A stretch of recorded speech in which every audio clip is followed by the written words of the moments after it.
অঙ্গনবাড়ি কেন্দ্রে চালের বস্তা ও ডালের বস্তায় কারচুপি করে দুর্নীতির অভিযোগ। সরকারি আধিকারিক ঠিকাদারদের সঙ্গে আপোষ করে এই দুর্নীতি চালাচ্ছে বলে অভিযোগ। বুধবার একাধিক দাবি ও অভিযোগ তুলে অঙ্গনবাড়ি কর্মীদের বিক্ষোভে উত্তাল নকশালবাড়ি সিডিপিও কার্যালয়। বাগডোগরায় অবস্থিত এই কার্যালয়ে আগেও এই সমস্ত অভিযোগ নিয়ে বিক্ষোভে সামিল হয়েছিল পশ্চিমবঙ্গ অঙ্গনবাড়ি কর্মী ও সহায়িকা কল্যাণ সমিতি। তবে নকশালবাড়ি সিডিপিওর ভূমিকা নিয়ে বারবার প্রশ্ন তুলে অবস্থানে নামছে সংগঠনের সদস্যরা। এদিন ওই সংগঠনের রাজ্য কমিটি ও জেলা কমিটির নেতৃত্ব সহ কয়েকশো অঙ্গনওয়াড়ি কর্মীরা সিডিপিও কার্যালয়ে বিক্ষোভ প্রদর্শন করে। অপরদিকে পরিস্থিতি সামাল দিতে ঘটনাস্থলে পৌঁছয় বাগডোগরা থানার পুলিশ বাহিনী। সিডিপিওর কার্যালয়ে যাতে বিক্ষোভকারীরা প্রবেশ করতে না পারে সেক্ষেত্রে মহিলা পুলিশ বাহিনী মোতায়েন করা হয় কার্যালয়ের গেটে। বিক্ষোভকারীদের অভিযোগ সিডিপিও সরকারি পদে ক্ষমতার অপব্যবহার করছে। অঙ্গনওয়াড়ি কর্মীদের কোনো রকম সহযোগিতা করা হচ্ছে না। ঠিকাদারদের সঙ্গে আপোষ করে চালের বস্তা ও ডালের বস্তাতেও কারচুপি করে দুর্নীতি চলছে। অপরদিকে এদিন কার্যালয়ে অনুপস্থিত ছিলেন সিডিপিও অর্পিতা পাইন। তাকে ফোন করা হলেও তার সঙ্গে যোগাযোগ সম্ভব হয়নি। পশ্চিমবঙ্গ অঙ্গনওয়াড়ি কর্মী সহায়িকা কল্যাণ সমিতি, রাজ্য কমিটি এবং ব্লক কমিটি, জেলা কমিটির যৌথ উদ্যোগে আজকে নকশালবাড়ি আইসিডিএস প্রজেক্টে আমাদের বিক্ষোভ অবস্থান এবং ডেপুটেশন কর্মসূচির গ্রহণ করা হয়েছিল। বিশেষত নকশালবাড়ি প্রজেক্টে উত্তরবঙ্গে অত্যন্ত অনিয়মের মধ্যে দিয়ে চলছে। চাল ডালের বস্তায় 50 কিলোর জায়গায় 40 কিলো থাকছে, ডালের বস্তায় 20 কিলো 22 কিলো থাকছে। বারংবার বলা সত্ত্বেও এই বিষয়ে কোনো সুরাহা হয়নি। আমরা বিস্তস্ত সূত্রে খবর পেয়েছি যে কন্ট্রাক্টরদের সাথে একটা আপোষ করে এই প্রজেক্ট চলছে। অত্যন্ত দুর্নীতিবাজ এখানকার সিডিপিও। এইটার সংগঠনের পক্ষ থেকে প্রতিবাদ করা হচ্ছে বলে নিয়মের বাইরে গিয়ে সরকারি ক্ষমতার অপব্যবহার করে বিভিন্ন সংগঠনের যারা দায়িত্বে রয়েছে তাদের উপর অত্যাচার করছে, অপমান করছে, অসম্মান করছে। কিছুদিন আগে সরকার থেকে 10,000 টাকা মোবাইলের জন্য অ্যাকাউন্টে দেওয়া হয়েছে।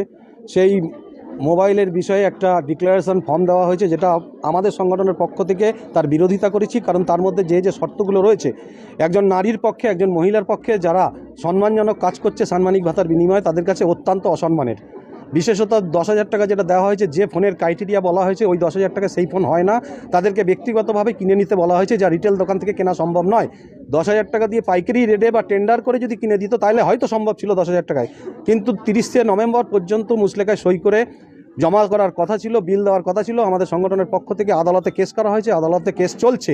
ইতিমধ্যে জরুরি ভিত্তিতে আমাদের স্পেশাল বেঞ্চ হয়ে 5টি শুনানি হয়ে গেছে। সরকারি উকিল ইচ্ছাকৃতভাবে পরবর্তী শুনানিগুলোতে অসহযোগিতা করছে, ডেট পিছাচ্ছে, অসুস্থতার কারণ দেখিয়ে আসছে না, শুনানি পিছিয়ে যাচ্ছে। তার ফলে কোনো ফাইনাল ফয়সালা আসেনি। রাজ্য সরকার থেকে পরবর্তী সময় কোনো নির্দেশ বা আদেশনামা বের করেনি।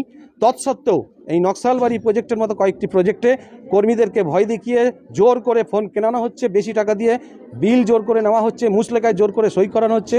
সংগঠনের যারা সাহসিকতার সাথে এর প্রতিবাদে এখনও সামিল রয়েছে তাদেরকে সেন্টার ভিজিট করার ভয় দেখাচ্ছে। ডিমের দাম এখন বাজারে 8 টাকা, 8.5 টাকা, কোথাও 9 টাকা, অফিস থেকে 6.5 টাকা দিচ্ছে, তারা কিনতে পারছে না।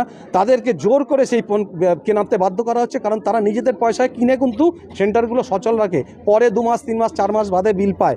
নিজেদের মাত্র 9,000 টাকা যারা অনারিয়াম পায় তাদেরকে এই কাজটা করতে হয়। কিন্তু অফিসে যারা 70,000 80,000 টাকা বেতন পায় তারা কিন্তু এই দায় নেয় না। এবং এই কাজটা যে এদের করতে হবে, সরকারি কোনো নিয়ম নীতি নেই। শ্রম আইনকে বুড়ো আঙ্গুল দেখিয়ে অতিরিক্ত কাজ করাচ্ছে, যার মজুরি দেওয়া হচ্ছে না। 2-3টে করে সেন্টার চালাতে বাধ্য করা হচ্ছে। একজন কর্মীকে একই ফোন দিয়ে কাজ করতে বাধ্য করা হচ্ছে, যেটা এখানে অ্যাডিশনাল চার্জের জন্য মোবাইল ফোন বরাদ্দ হয়েছে সেখানে ফোন দেওয়া হচ্ছে না।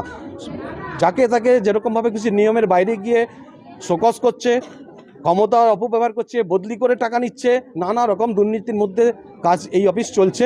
এবং তিনি যখনই তাকে এই সমস্ত কিছু বলা হয় তিনি হুমকি দেন, আমাকে কেউ কিছু করতে পারবে না, আমি সরকারের খাস লোক, আমি মুখ্যমন্ত্রীর লোক, মুখ্যমন্ত্রী আমাকে এখানে পাঠিয়েছে। বিভিন্ন রকমভাবে ভয় দেখিয়ে, সরকারের ভয় দেখিয়ে এরা এখানে চাপ সৃষ্টি করে একটা দমিয়ে রাখার চেষ্টা করছে। আজকে তিনি আসেননি, তিনি আমাদের সাথে সংগঠনের সাথে এর আগেও সহযোগিতা করেনি। আজকে আমরা রাজ্য কমিটির পক্ষ থেকে এসেছিলাম, কিন্তু তিনি অফিসে পৌঁছয়নি। এর আগেও তারা লোকালি জেলা থেকে, ব্লক থেকে প্রতিবাদ করা হয়েছিল। তাদেরকে গায়ে পর্যন্ত হাত দেওয়া হয়েছে। শিডিউল কাস্ট, শিডিউল ট্রাইব যারা আছে তাদের উপরেও অত্যাচার করা হয়েছে। আমরা সংগঠনের পক্ষ থেকে ভবিষ্যতে এরকম ঘটনা হলে শিডিউল কাস্ট, শিডিউল ট্রাইব আইনে ওনার প্রতি আমরা আদালতে যাব। উনি সরকারি অপব্যবহার করছে, ওয়েস্ট বেঙ্গল সার্ভিস রুলস অনুযায়ী ওনার কাজ করার কথা, সেই সার্ভিস রুলস উনি ভায়োলেট করছেন। তার বিরুদ্ধেও আমরা আদালতে খুব শীঘ্রই ওনার বিরুদ্ধে অ্যাপিল করব। আমার নাম অঞ্জন মণ্ডল, আমি পশ্চিমবঙ্গ অঙ্গনওয়াড়ি কর্মী সহায়িকা কল্যাণ সমিতির রাজ্য সভাপতি। আমরা কোনো রকমই সুরাহা পাচ্ছি না। আমরা সিডিপিও আমাদের সঙ্গে সহযোগিতা করছে না।